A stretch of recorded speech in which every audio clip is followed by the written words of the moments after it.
Bonjour à tous. Aujourd'hui, donc, on va parler de GPT l'écrivain, GPT donc le perroquet, Microsoft qui bride Bing et le créateur de ChatGPT qui appelle à la plus grande prudence. Mais avant tout, c'est Arnaud. Je suis ravi de vous revoir donc aujourd'hui pour ceux qui me connaissent et je suis enchanté de vous voir pour les nouveaux.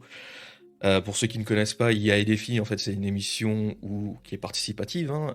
Donc le but, ce sera si vous le souhaitez, de participer, même si aujourd'hui ça a été peut-être un peu particulier parce on va peut-être pas être trop nombreux, et d'apprendre des dernières news de l'IA. Alors première news, donc GPT l'écrivain, alors je veux dire GPT, GPT, c'est comme vous le souhaitez. GPT l'écrivain, ChatGPT est utilisé pour rédiger des livres, notamment des contenus pour enfants, vendus sur Amazon. Je pense que beaucoup d'entre vous ont dû en entendre parler. Alors selon une enquête de Reuters, il y aurait déjà plusieurs centaines de livres électroniques, voire plusieurs milliers aujourd'hui, avec ChatGPT comme auteur. C'est-à-dire que dans la catégorie auteur, c'est ChatGPT. Les auteurs professionnels, du coup, forcément, s'inquiètent de cette tendance, qui peut entraîner des problèmes de plagiat et de qualité, et réclament une transparence totale de la part des auteurs et des plateformes. Alors, de son côté, Amazon, lui, a répondu et assure que tous les livres doivent respecter leurs directives en matière de contenu. Alors, ce phénomène inquiétant, ce phénomène plutôt inquiète les professionnels justement les écrivains plutôt, excusez-moi, qui craignent une concurrence déloyale, ce qui est pour moi le cas complètement. Aujourd'hui, je pense que Amazon fait un peu l'autruche et alors indique effectivement ils essayent de mettre des règles en place, mais tant que ça fait de l'argent, j'ai pas l'impression qu'ils souhaitent retirer les livres écrits par ChatGPT. Et je trouve ça un peu dommage parce que du coup ça fait effectivement une concurrence déloyale et sur un secteur qui est un peu particulier. Donc voilà, ça on pourra en discuter si vous le souhaitez. Deuxième news de la semaine, ChatGPT qui est pour le gouvernement en tout cas un perroquet.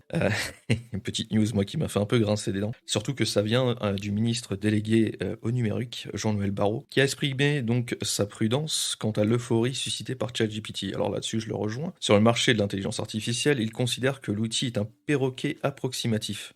Là, par contre, on va pas se rejoindre, bien évidemment, qui a compilé des informations en ligne, mais qui peut donner des réponses erronées ou dérailler complètement. Il souligne également des risques de discrimination, de manipulation, déshumanisation liés à l'utilisation de l'intelligence artificielle conversationnelle.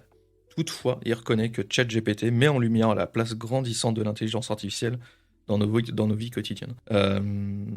Très étrange, cette news, très étrange de la part du ministre délégué au numérique de dire que ChatGPT est un perroquet approximatif.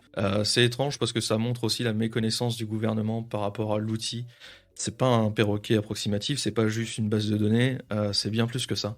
C'est juste que ChatGPT, voilà, effectivement, il faut s'entraîner à l'utiliser, il faut s'entraîner à fonctionner avec cet outil, mais c'est aussi un outil extrêmement puissant. Et je suis un peu attristé de me dire que notre propre ministre délégué au numérique se dit que c'est pas plus que ça, quoi. Pour lui, c'est un perroquet approximatif. Quand j'ai entendu ça, je me suis voilà, un peu retourné. Je me suis dit, mais c'est pas possible, on peut pas dire ça, sachant qu'on est dans le numérique. L'IA, c'est quand même un bouleversement pour tout le monde cette année, pour nous. Et si on commence à avoir nos propres ministres qui commencent à dire que c'est approximatif, que c'est bidon, que c'est un perroquet, on n'est pas sorti de l'auberge parce que vous le savez, enfin pour ceux qui me connaissent en tout cas, voilà, l'IA c'est un bouleversement cette année et il faut absolument que le gouvernement réagisse, même les écoles, enfin vraiment il faut que tout le monde réagisse et que tout le monde s'y mette. Et c'est pas avec ce genre de discours que ça va avancer, bien au contraire. Et j'ai pas envie que justement la France prenne un retard inutile à cause de bêtises de la part des ministres. Troisième news de la semaine, Microsoft qui bride Bing à 5 réponses. Alors je rigole parce que voilà, donc je vous lis mes petites notes, mais Microsoft va limiter donc les interactions possibles avec ChatGPT dans Bing en permettant pas plus de 5 échanges par session pour éviter les dérapages de l'IA. Donc les développeurs de la firme de Redmond ont remarqué que le chatbot avait parfois un comportement étrange et déroutant pour les utilisateurs. En outre, les réponses de l'IA au-delà de 15 interactions seraient beaucoup trop conformes et ne seraient pas utiles pour les utilisateurs. Ça, je suis plutôt d'accord. Microsoft prévoit donc une solution alternative pour améliorer l'expérience utilisateur et éviter le bridage artificiel. Alors pour vous expliquer, en fait, il bride à 5 réponses parce que au-delà, l'IA peut devenir ça me fait rire, agressif. Alors ça m'est déjà arrivé, l'IA qui commence à perdre un peu patience ou autre, mais il faut pas oublier que c'est un ordinateur, enfin on s'en fiche. Ça correspond peut-être à, allez, je dirais peut-être 1% des utilisateurs. Donc pour l'instant, la solution de Microsoft, c'est de mettre un gros scotch, un gros pansement, et de se dire bon, c'est pas grave, on verra plus tard. Pour l'instant, voilà, c'est très bien, on fait avec. Mais pour l'instant, c'est pas leur priorité. Donc ils ont trouvé une solution toute simple. Ils ont bridé à 5 questions. Au-delà de 5 questions, de toute façon, enfin, ChatGPT ne peut pas partir en vrille, quoi. Il lui faut un peu plus que ça pour. Voilà, donc c'est pas un réel problème, c'est juste un petit pansement appliqué, et Microsoft ont raison de faire ça pour ne pas. Voilà, les ingénieurs ont d'autres choses à faire, ils doivent améliorer l'IA et ils n'ont pas le temps de s'occuper de ces 1% d'utilisateurs qui s'amusent à faire dérailler un peu l'IA. Mais bon, j'ai trouvé la news un peu intéressante et un peu sympa à vous partager. Et pour la 4e news, moi c'est une news qui m'a un peu interpellé. C'est Sam Altman qui appelle à la prudence. Alors Sam Altman, c'est le PDG d'OpenAI. Il a appelé à régulation de l'intelligence artificielle pour éviter des dérives potentielles.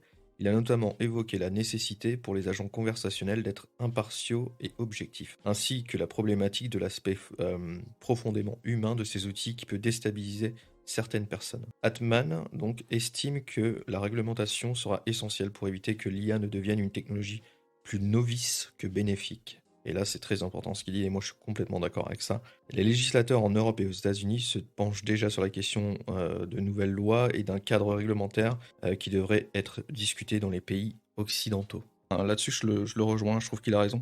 La technologie est extrêmement puissante, elle est nouvelle, mais mal utilisée, en fait, ça peut être problématique. Il faut absolument un cadre, il faut absolument que des lois soient mises en place pas pour contrer l'IA, mais pour je sais pas comment vous dire ça, pas pour la limiter non plus, mais si, pour éviter certaines dérives, parce qu'aujourd'hui avec l'IA, en fait, c'est tellement puissant qu'on commence à avoir des hackers qui commencent à créer des injections, des logiciels malveillants, etc. avec l'IA. On commence à avoir voilà, des arnaques, des arnaques au sentiment, etc. qui, pareil, sont faits avec l'IA aussi. C'est tellement bien fait, c'est-à-dire que même les arnaques qu'on reçoit par mail, vous savez, de la poste, etc. Bah, aujourd'hui, c'est de pire en pire parce qu'il n'y a même plus de faute d'orthographe, parce que l'IA écrit tellement bien et tellement correctement et sans faire de faute que on a du mal à reconnaître maintenant le faux du vrai, etc. Donc, je suis d'accord avec avec Sam Altman, je vais y arriver avec son nom de famille, pour dire qu'il faut vite, très très vite, une réglementation à tout ça, et que les pays occidentaux, justement, prennent le relais et se mettent en place. Mais quand je vois que notre propre ministre parle d'un perroquet approximatif, alors que le monde entier est en train de se poser des questions sur l'IA et de savoir comment régler ça, comment éviter que l'IA chamboule le monde du travail trop fort, trop vite, parce qu'on sait que c'est en train de chambouler le monde du travail. Bah là, voilà, il y a des questions à se poser, et c'est ce qu'il faut se poser là maintenant. C'était un plaisir de vous revoir cette semaine. La semaine prochaine, on se retrouvera bien plus nombreux, normalement mercredi à 18h. Je vous souhaite à tous une excellente soirée et un bon courage pour ceux qui sont encore au travail. Et on se retrouve donc la semaine prochaine. À bientôt tout le monde.